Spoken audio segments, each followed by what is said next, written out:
So this is a little bit different of an art book review. Very different. We're just going to go with it, though. So when I was a youngster, a wee lass of about 5, 6, 7 years old. When I was a young warthog. When I was a young warthog. Very nice. Thanks.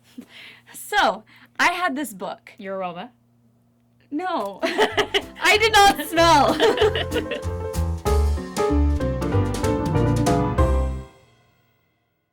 Moving on.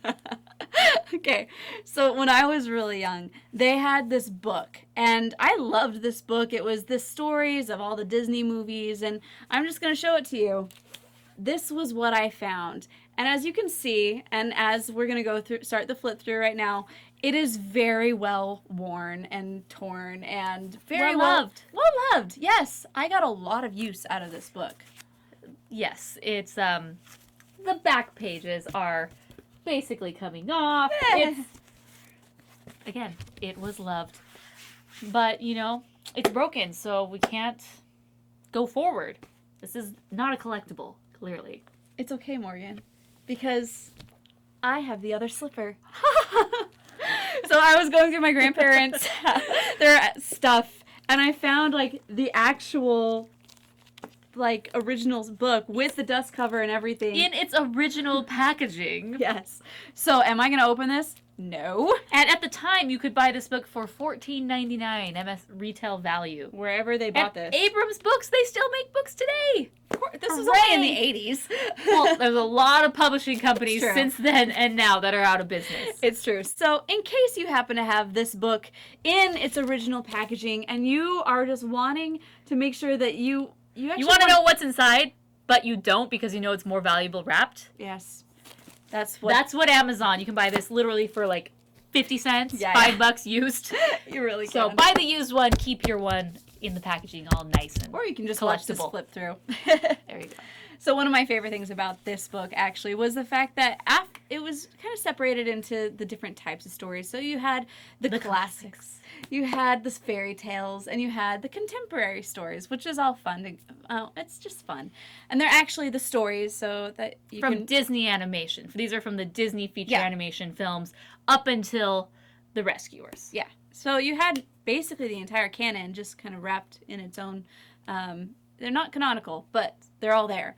Or at least chronological. They are canonical. Yes. They're not chronological, but they are all there. And it's just really fun because after each chapter, they even have a little bit of a behind the scenes with it. So this was actually my first introduction. Your first taste. Yes. And I think one of the main reasons why I love art books and I love watching DVD extended stuff today. So now you are seeing a little bit of my history.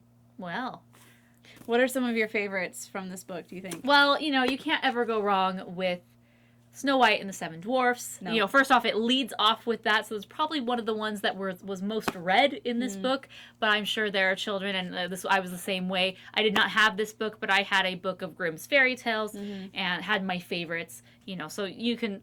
You know, obviously go chronologically, but then I'm sure kids are saying, I want to go to 101 Dalmatians. Yeah. I want Peter Pan. And the great thing about these actual stories is that they're pretty short in the time it takes to read this. So obviously someone who had kids, you know, had this in mind. They said, okay, I got 5 minutes until a bedtime story, and then I'm out. So it's very short, digestible, and even the behind the scenes is just 1 or 2 pages, but really cool because you get some behind the scenes photos. You don't find art and sketches. None of that is in here, but it's just a lot of behind the scenes vignettes and photos. Yeah. And then also, I mean, this was the introduction I had to Song of the South. Disney, why? Can't just give it to us. Just give it to us. So there's a lot of fun things in books like this, and I really am just glad to be able to share this, a little bit of my childhood, and the fact that I have probably a lot. Yes. She's a happy. Super fan, as you can tell. But it's probably a lot of your childhood, too, because I know a lot of people who had this book. Very, very smart. I think Disney should maybe remake it, although if they were to make it now, it would be 7 volumes. Mom, give me that book. Oh, sorry, I threw out my back. Maybe not. Just make it for the iPad only. Yeah. All right, guys. If you have any questions, if you would like to buy this book, there is actually a link. Believe it or not, there is a link to buy this book. If you want it brand new in the original packaging, it's anywhere from $100 to about $170. But if you would like a very well-loved copy, I've seen it as cheap as 50 cents, and you have to pay shipping. So either way, use our affiliate link, and you can enjoy this for yourself or for your kids or anyone. It's pretty cool, especially if you want to have your kids grow up on, childhood stories from your childhood, but Disney at the same time. Yes. So check it out. It's really, really fun. And if you like this throwback, kickback video, it's not necessarily an art book review, but it's just a fun book from our childhood, give this video a thumbs up and let us know in the comments below, what is your favorite childhood Disney story that was read to you? All right, until next time, my name is Chelsea Robson. And I'm Morgan. And you are watching The Rotoscopers YouTube. I'm like Madonna. I don't have a last name. You would. Just kidding.